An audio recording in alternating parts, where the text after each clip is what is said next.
Yes, good morning, students, and welcome to the class of SAP. Good morning, Nagraj sir, and a warm welcome to you, sir. Thank you so very much, madam. Very good morning. Yes, sir. You may please start the session, sir. Sure. So, a very good morning and a very warm welcome to all the students. Uh, so, yesterday we were trying to understand a few terminologies specific to SAP. And let me also tell you now, understanding the finance module could be a little challenging because I'm going to introduce a lot and lots of new terms, but nothing absolutely different from what you can connect to the actual business.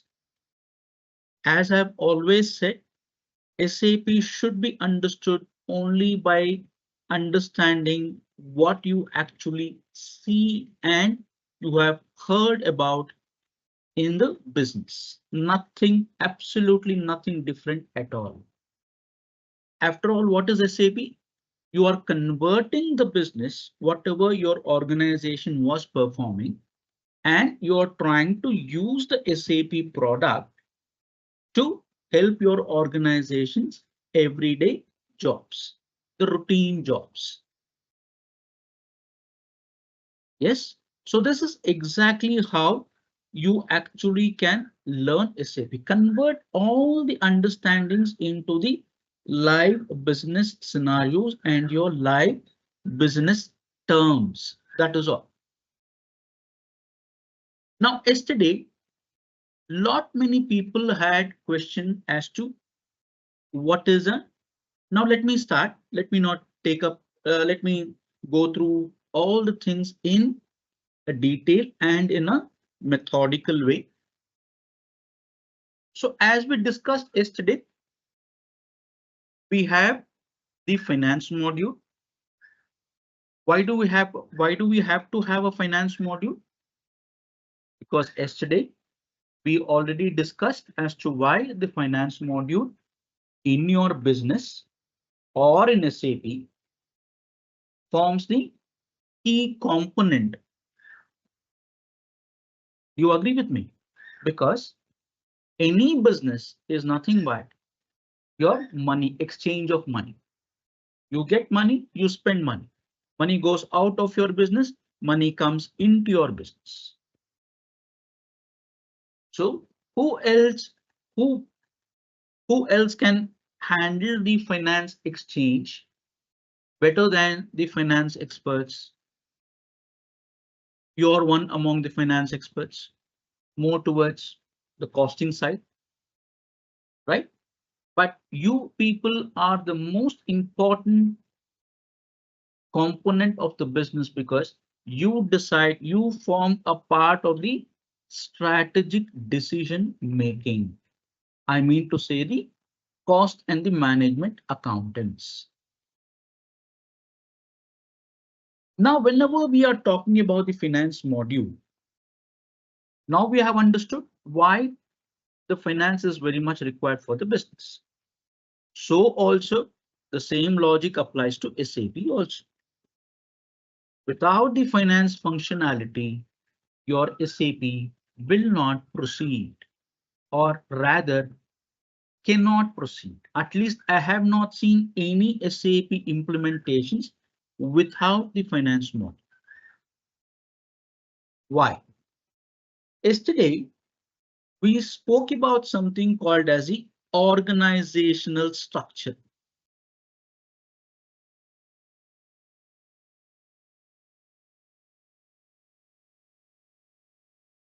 We spoke something about the organizational structure or the org structure. It can also be called as the org structure. Organizational or the org structure. Now, what does this mean in SAP? This means the organizational structure means the flow of the data happening within the module or across the different modules. Now, what is a module? Module is nothing but the different departments in your organization. So how? For example, between and within the module, I said, what do I mean by that? How does now we broke down the finance main module into further submodules, right? So what were the submodules? We had the general ledger, we had the AP, we had the AR, we had asset accounting, we had banking, we had treasury, we had taxation. So many things we had, right? Now, how does the accounts receivable talk to the general ledger? How does the accounts payable talk to the general ledger? Is what really I meant by saying communication or the flow of data within the module. Across the modules, I think by now you should be comfortable enough. We have always been talking about the purchase and the finance, right? The flow of data between one department to another department, from the purchase department to the finance department, is the data flow between two different modules. Now, necessarily, every module will have an org structure. Invariably, if you take the purchase module, it has its own organizational structure. If you talk about the sales and distribution, it has its own org structure. Right? So when you talk about the finance, we have already seen what is the org structure, or rather we are still seeing the organizational structure, right? The most important component or the most important node in any of the organizational structures is something called as a client. Yesterday, I saw a few questions in the Q&A section as regards this concept client. What is meaning by logical space? I remember the question. Somebody had asked me, what is a logical space? It is nothing but whenever you are handed or whenever you get into an SAP project, you are given the SAP server to access. Suppose I am working for a specific project, let us say Measures A Limited. I will be given the server in respect of Measures A Limited. Right? It has its own identifiable features. It has its own router, it has whatever it means, right? Now, so when I am getting into a specific SAP space, within that SAP server, I, as an authorized user of that particular SAP system, I will be allotted some space in the form of something called as a client. So what is a client? It is simply the space allocated to a specific user to work upon that respective SAP space. Now I think this client is clear. Okay. Now, the next most important thing what we said or what we spoke about was the fourth entity called as the company code. Now, what is a company code? How does your business start? You have to establish your company. Correct? You have to register your company with the according to the Companies Act. You'll be your business entity will be recognized as a unique legal existence. it will be considered as a legal person according to the Companies Act, right? So whenever you want to implement SAP for your company,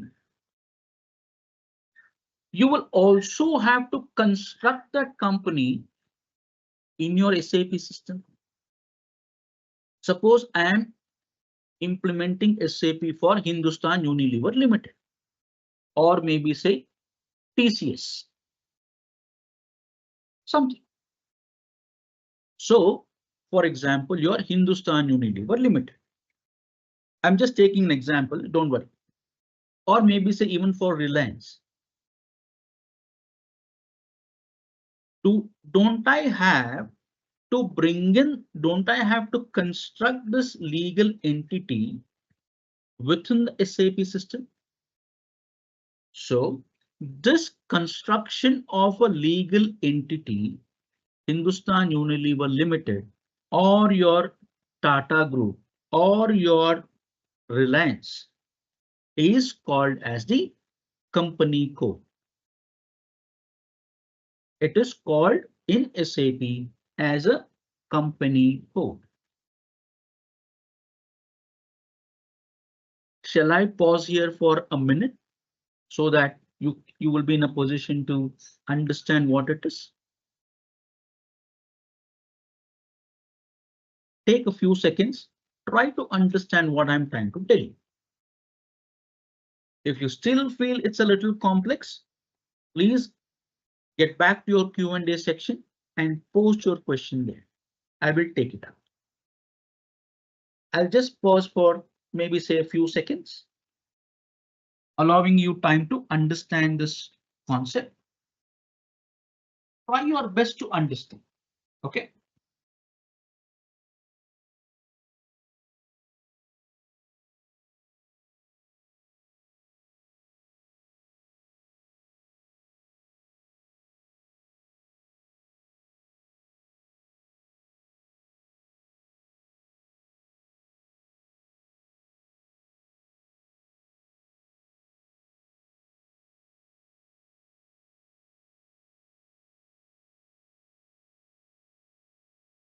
Even if you have not understood, absolutely nothing to get worried about, nothing to get tensed.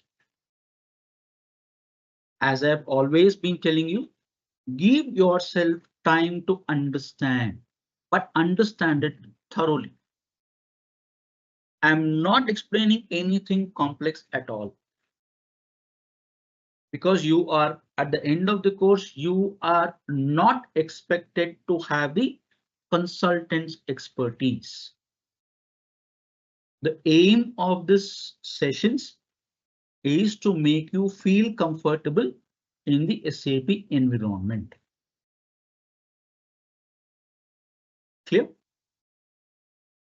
With the hope that you have understood this concept, I will go ahead with the company code.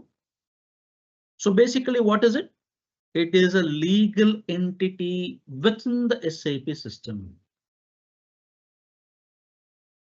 Okay, you have registered Hindustan Unilever Limited with your registrar of companies or whatever. You have finished all the legal processes and your Hindustan Unilever Limited is being identified as a unique person now by the Companies Act. So you are creating the Hindustan Unilever Limited in your SAP system as a company code. Clear? And whose job is this? This is strictly the job of a consultant. The end user or anybody else or any person from any other module except from the finance module will not create the company code. It is only the finance consultant who creates this entity in the SAP system. The second point, independently generate the financial results or the financial statements. So any business needs to present its financial results to the government, for the tax purposes or whatever could be the reason.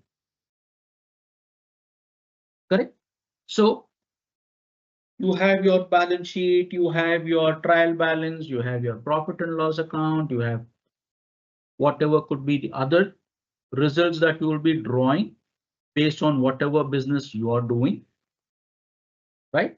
So when an entity can generate these results, financial results independently on its own, then and only then it is recognized as a company code.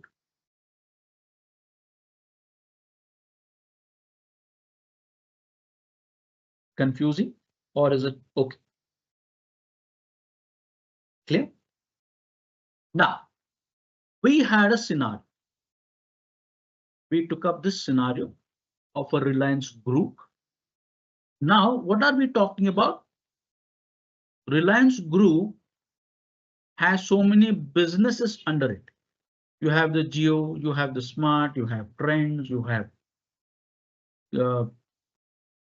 insurance, you have petro business, and many more.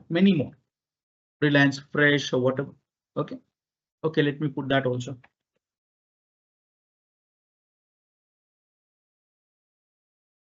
Correct. So when Reliance has so many businesses under it, each of this is producing the results on its own. Jio has its own balance sheet, its own profit and loss account. And that is how Reliance Group is knowing the individual performance of Jio, of Smart, of Trends, of insurance, of petro, of fresh, of something else. Do you agree with me? So whenever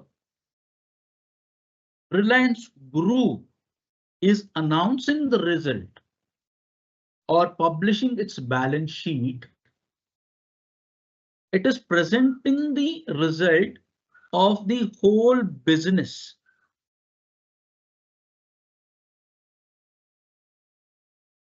Clear? Why is it happening? And how is it happening? How is it happening means all the Jio, Smart, Friends, Insurance, Petro, Fresh is reporting its results back to the Reliance Group, to its parent company, to its corporate office, to its head office. And then and only then the Reliance Group is publishing the results of Reliance Group. It is not individually presenting the results of Jio or Smart or Trends or insurance or whatever it is. Now, what does this head office refer to as in SAP? So whenever there is a, see here, when I'm implementing SAP for the Reliance Group, I need to study the business of all the businesses pertaining to Reliance Group. All right, I will not be introducing or I will not be implementing SAP only for Jio, only for Smart, only for Trends. Yeah. So as a consultant working on the Reliance project, my responsibility would be that. So when such is the setup, the mother company or the head office or your group company, by whatever name you want to call, that is referred to as a company in SAP.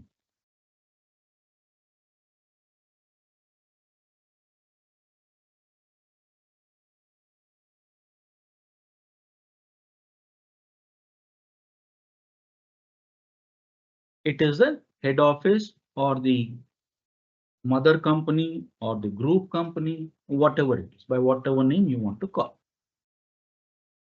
So this becomes the head office under which you create the company. Now, here there is a scenario. Now, if I want to implement, let me assume a scenario that forget about Reliance or something. I'm implementing SAP for ABC Limited. So ABC Limited has only one business. Now, do I have the concept of the head office and the company code? ABC Limited is the company code. I will definitely have to create measure say ABC Limited as the company code. So I do not have the concept of consolidation. I do not have the concept of reporting to my head office. Clear? Did you understand the differentiation now? So in that case, in SAP, this becomes mandatory, compulsory. Your group company is not compulsory. When I do not have the parent company, my parent company itself is the company code, then I do not have the creation of the head office at all. I simply can create the entity as a company code and start my finance business.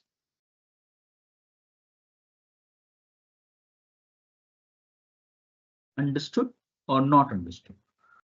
Let me add a few more points. Now, I said in yesterday's discussion, I said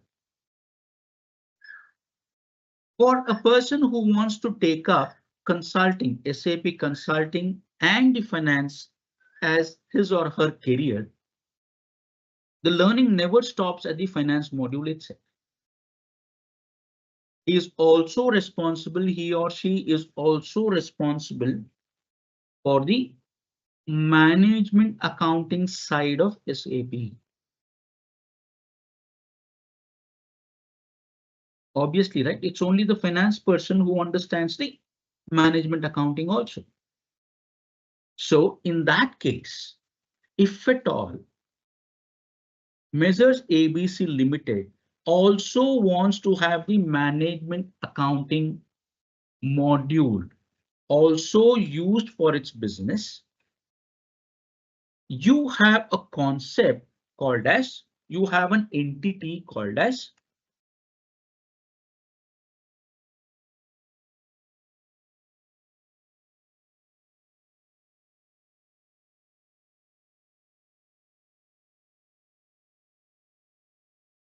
this also not compulsory. Suppose Measures ABC Limited wants to take up management accounting at a later point in time. This creation of this entity is not mandatory, not compulsory, but it becomes compulsory when you want to have the management accounting.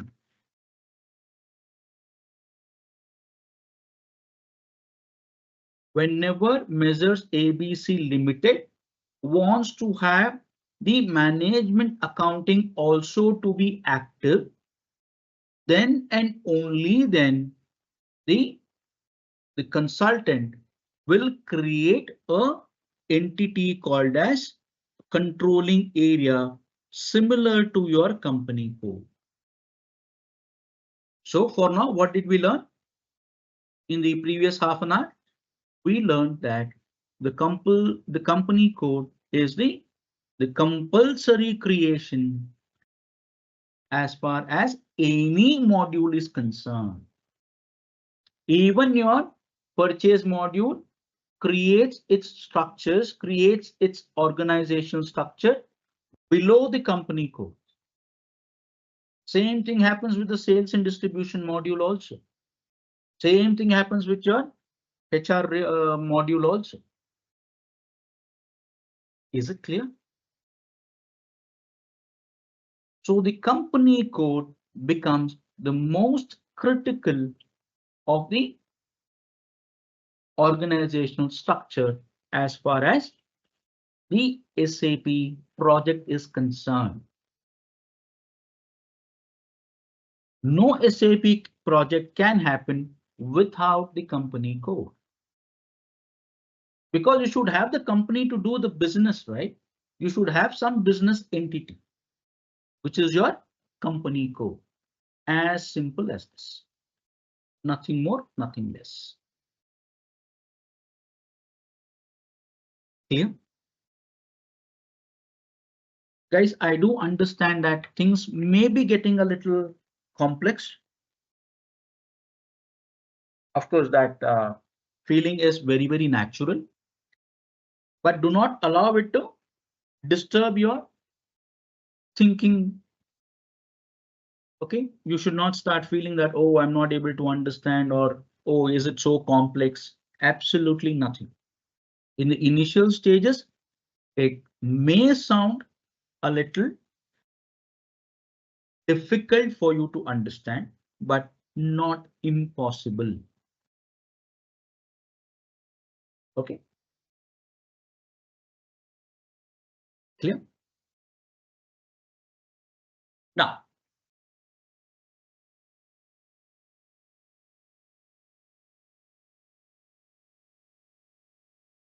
what else did we learn yesterday?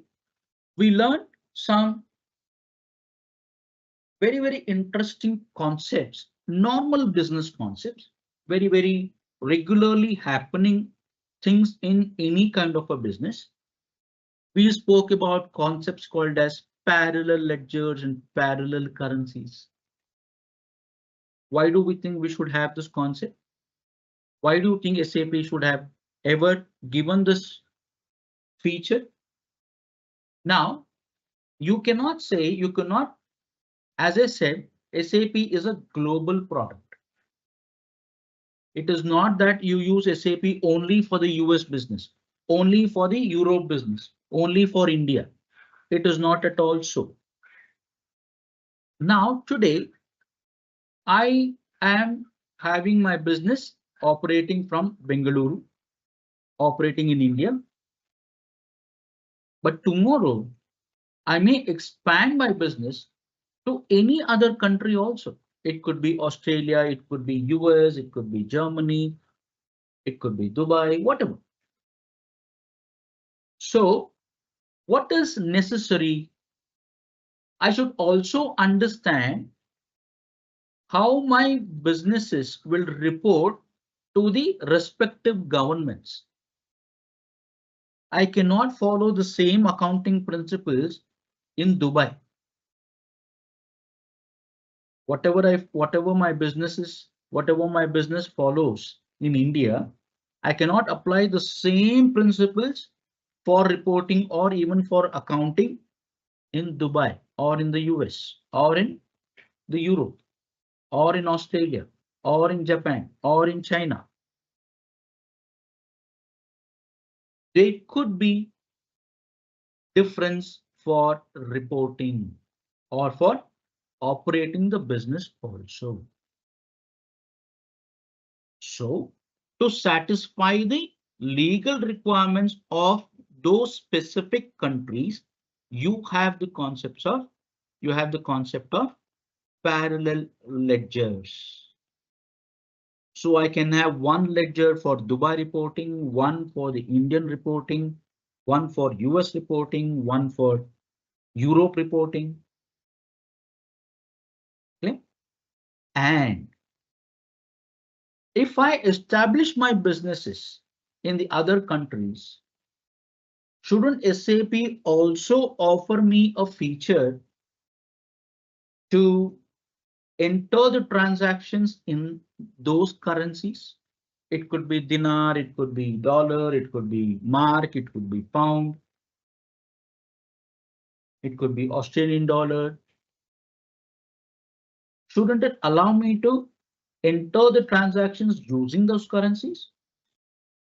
Yes, SAP has beautifully offered the concept of entering the transactions in parallel currencies. I can as well operate my transactions in any of the desired international currencies. Here, this is the concept of your parallel ledgers and your parallel currencies.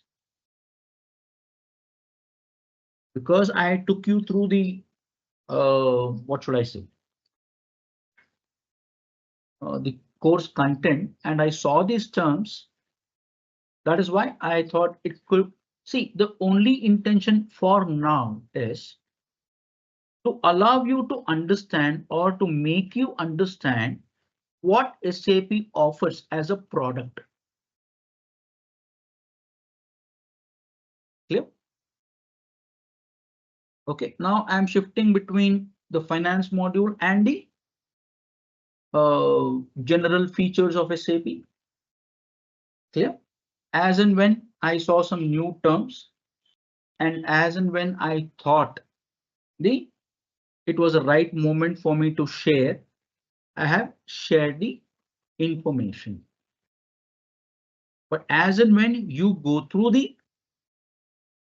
the course content given to you, if you have any questions, we will definitely take it up at the appropriate moment.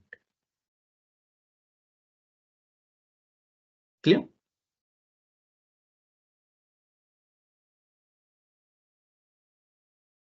Now, in the finance module, you have lots and lots of things more to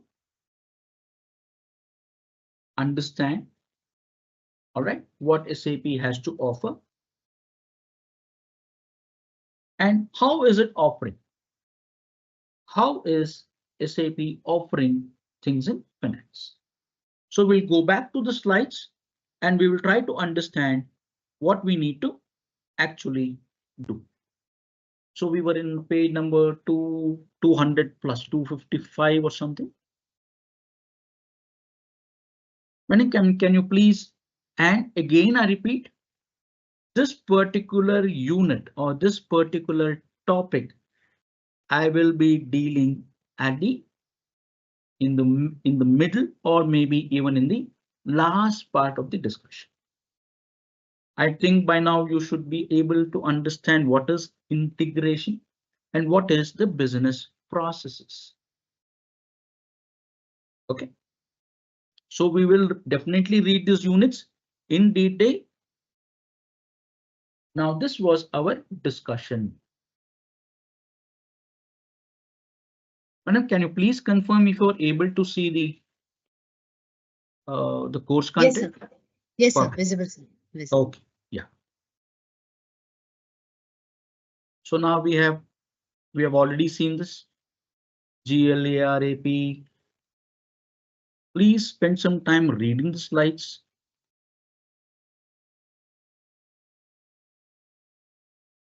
As I said, excellently supported.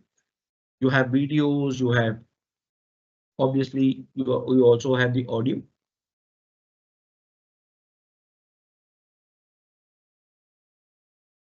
Okay, we'll go to lesson number 1.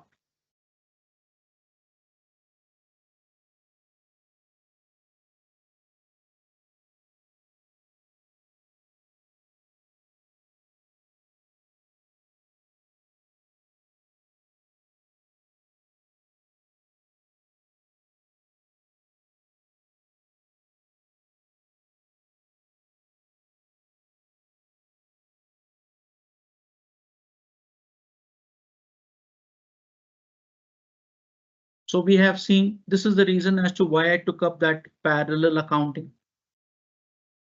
Clear? We saw the parallel ledger. We saw the parallel currencies. Okay. Don't worry, we'll read it. We'll read it. Not a problem. We'll spend some time on that.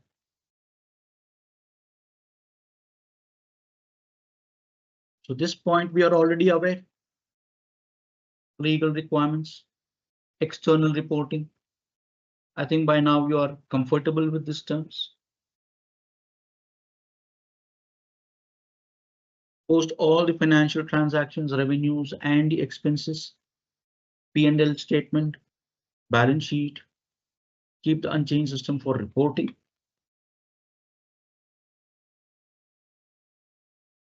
I'll quickly skip some of the slides which are too very generic.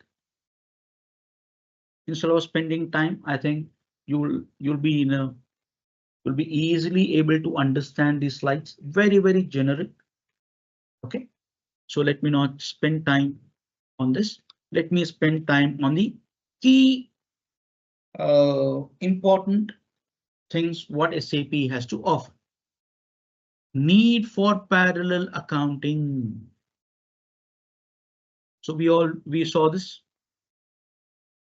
IFRS, US GAAP.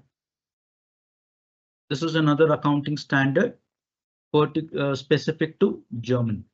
HGB. Okay. Need for parallel approaches. We already know this, right? So whenever you read this slide, you'll be in a much better position to understand it in a easier way. Okay, at least you know what it actually means.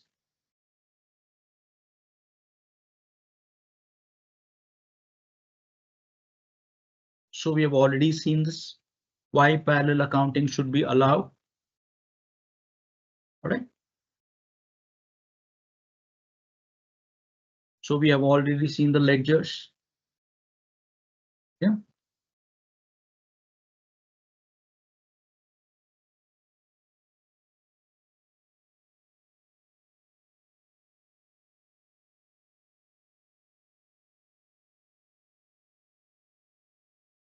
Let us see the purpose of financial accounting should not be new to you. So please read the slides. OK, if at all there is something not understandable, please put up your query in your Q&A section anytime. Need not be necessarily tomorrow.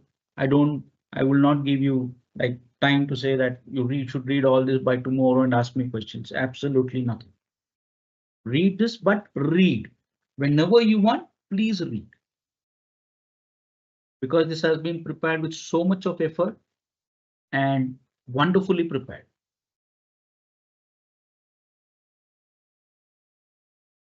So this slide also, I'm not seeing anything which is not understandable. Okay. If there is something else, definitely we will discuss on that. Okay.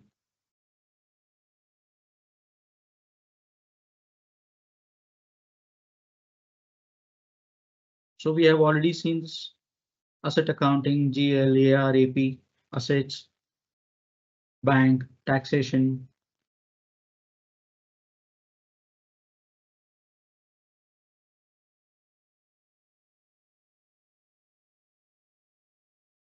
So please read them.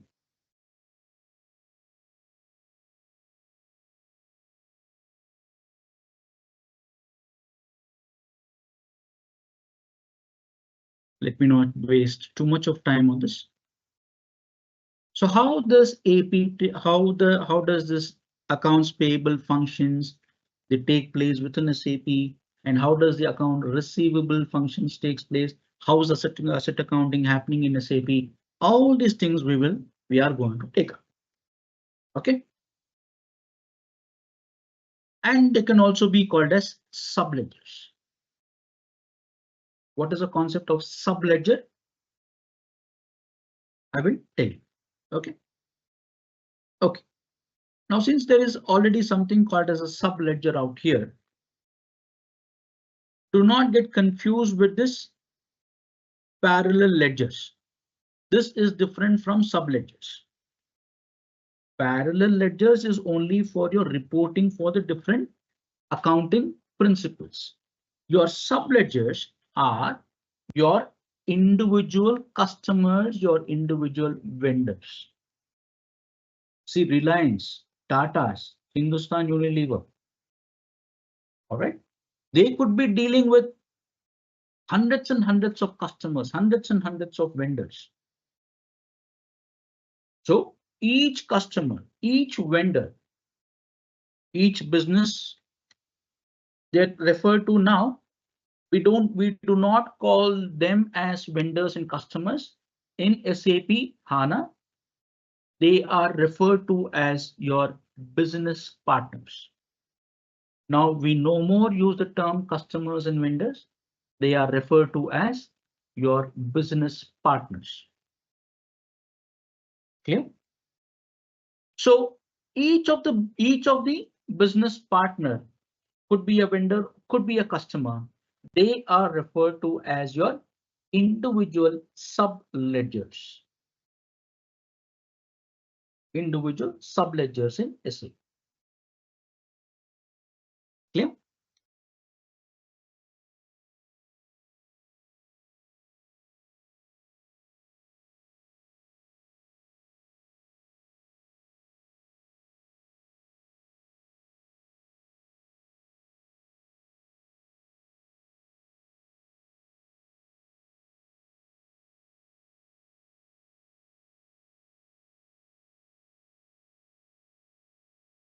Okay. So I was just looking at something which is very different.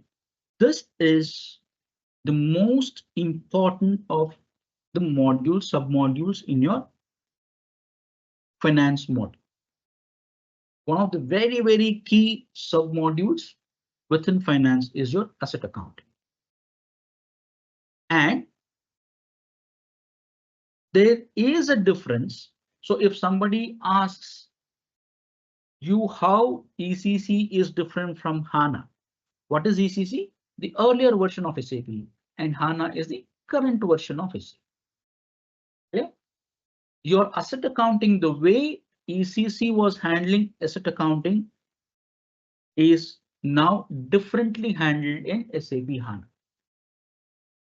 Since we have not touched upon asset accounting, let me keep quiet now.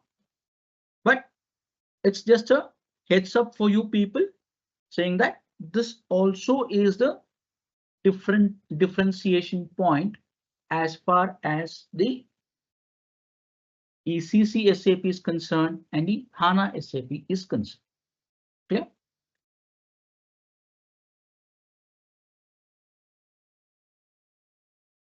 So now you have the lesson summary.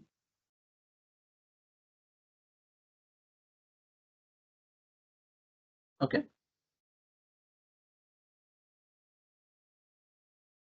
Probably you'll be having questions also. Lesson number 2, the general ledger accounting. Wonderful.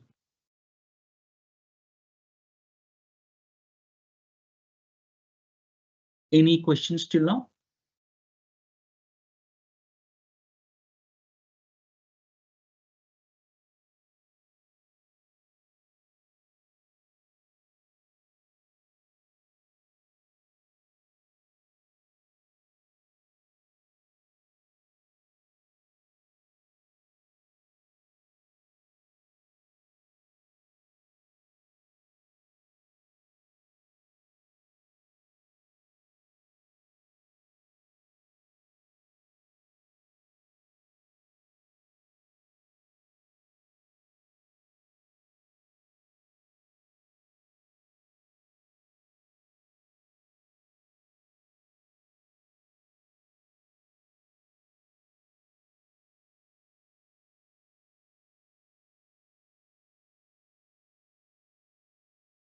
See, I wouldn't want any comments without knowing the. So I saw one message saying that the faculties need to be on time. For that person's information, I had logged in by 10:50. And there was some technical glitch. So without knowing the reasons, please do not post any harsh comments out here. OK, it's only pertaining to the topic and the faculty very well aware as to how to keep up the time. OK. So we do not have to talk about the punctuality or anything like that. OK, let's avoid that.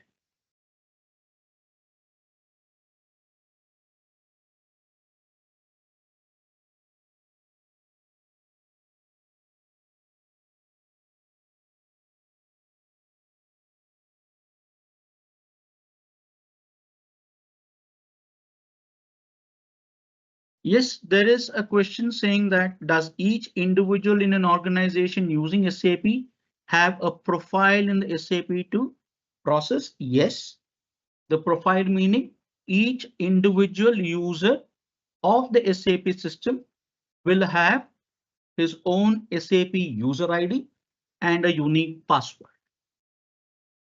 Okay, so if you have 100 users in your organization using SAP, each person will be having his or her own user ID and his or her own password. Clear?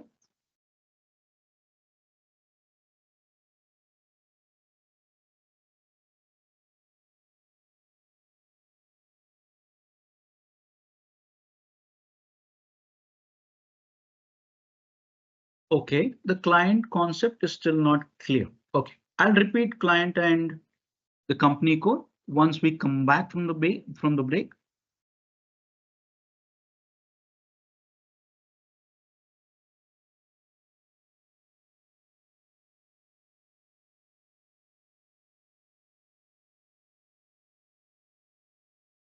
I was just reading this question. Basically, company code is a code given to the legal entity. Perfect. Yes. Can you give an example with a parent company? I gave you an example, the Reliance and the Jio Smart. So the Reliance Group is a parent company. Your Jio, your Reliance Smart, your Reliance Fresh, your Reliance Trends, they become your company codes. I hope I have answered this question. Yeah. No. One, Anish is asking if the transaction code is the same as the company code. For now, please know the answer is no. The transaction code is not the company code. They are not the same.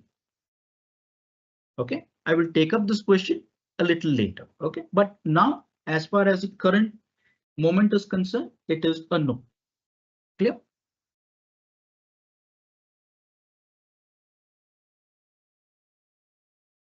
HUL is Hindustan Unilever Limited. I do not have to explain. Client is a specific server on which I'll be working on the HUL project. Clear? So I may be having one SAP server for Hindustan Unilever Limited. I may be having one, or rather I will be having one unique SAP system for Reliance, assuming that I'm working on 3 or 4 projects at one point in time. I'm also working on the Tata Group. So I will be having these many clients, these many SAP systems respective to the project I am working on. I hope I have made myself clear. All right.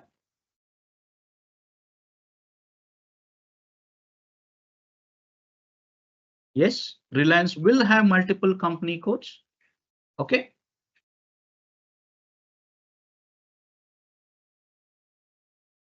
Yes, the company is having different branches. Suppose now Reliance Fresh has one branch in Bengaluru, one branch in say Mumbai, one branch in. Yes, they are they'll be having one thing as the company code. Okay.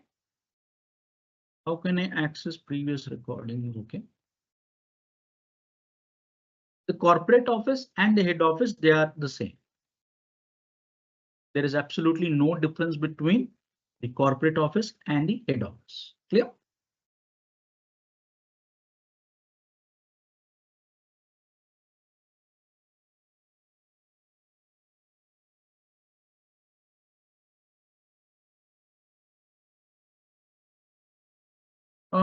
Joint ventures. Let me take it up a little later. Okay.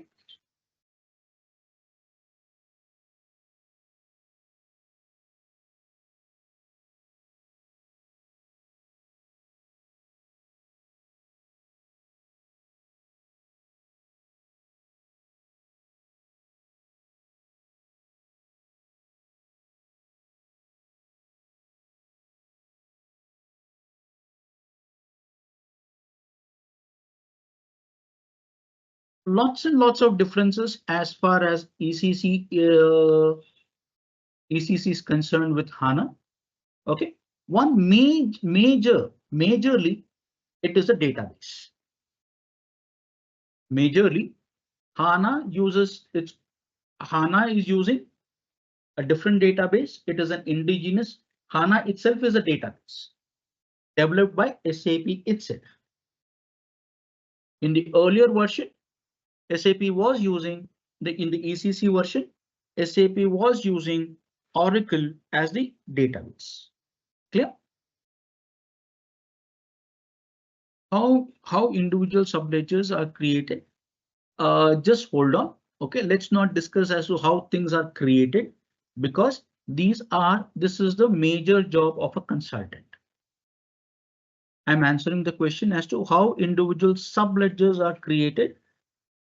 Definitely, when I get into the SAP system, I will keep you informed on this, but really not required as to how you create the individual business partners, the customers or the vendors in the SAP system, because it is the job of a consultant and only that of a super user or of a power user, not from the ordinary end user perspective.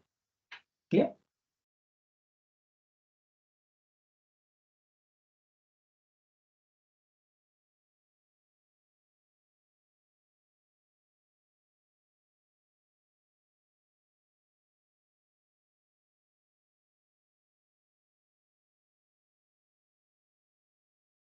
Yes, the T codes in HANA and in ECC will definitely differ. Yes, you probably some of the transaction codes. So people who do not, I'm just simply answering this question. As I said, transaction code is a different concept. This is just to answer this person who seems to know what is a transaction code. I'll just answer this question to whatever he has asked me. The transaction code in SAP ECC and SAP HANA is different. Most of the cases, it is different. If you try to use an ECC transaction code in the HANA system, some of the transaction codes may or may not work. It says the transaction code cannot be used or it is obsolete. It is no more applicable as far as the HANA system is concerned. Clear?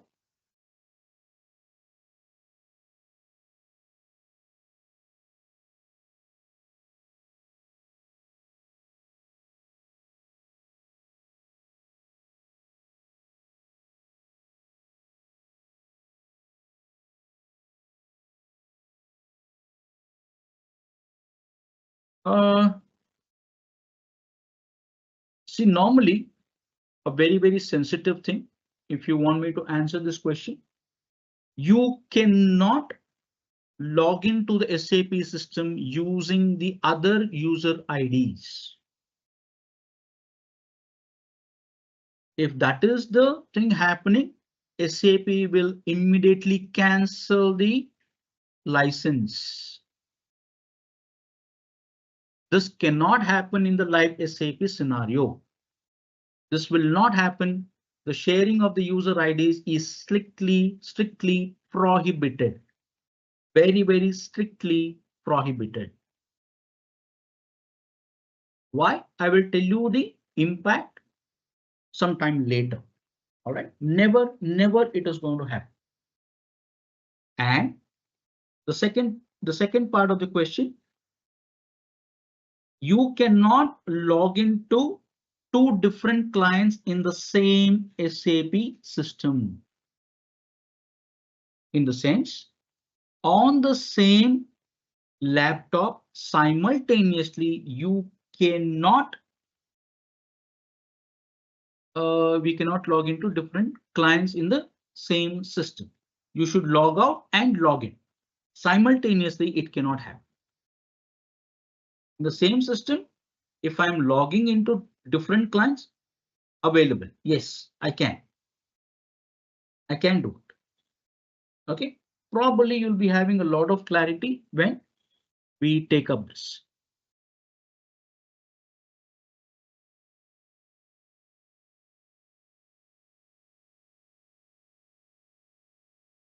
These are all the practical portions. I'm not talking theory just in thin air. This theory, whatever I'm talking about, you are definitely going to link it to the practicals. Please be very aware. I'm not simply whiling away my time and talking about the theory. Theory is as important as the practicals. Clear? Make that point very, very clear. Be very clear in understanding this. This is not a story. Sorry, no. This is the real SAP, what I'm talking about. This is the building blocks. This is the foundation for you to get into the practical SAP. Clear? Please be very, very aware of this.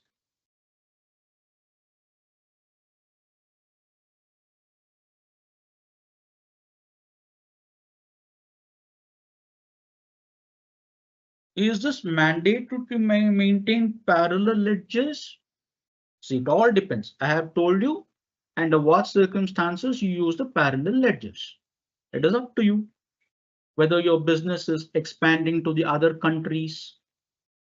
It all depends on what is the business requirements. Clear? If you're remaining only in India, then there is no concept of parallel ledgers because you're following only the Indian accounting system of accounting. So one ledger is more than enough. You do not have the concept of parallel ledgers. I hope you have understood the scenario. MNCs, yes, because they are operating in different countries, multinationals. So that is why they would definitely require parallel ledgers. Clear?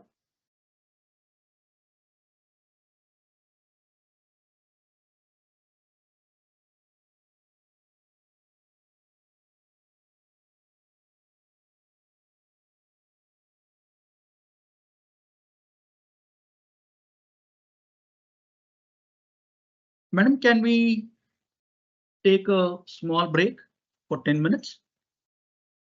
Yes, sir. Sure, sir. So it's 12:10 now. Students will be taking a short break of 12 till 12:20. Just be back. Take a short break and be back by 12:20. We'll resume after at 12. Sure, ma'am. Yeah. Yes.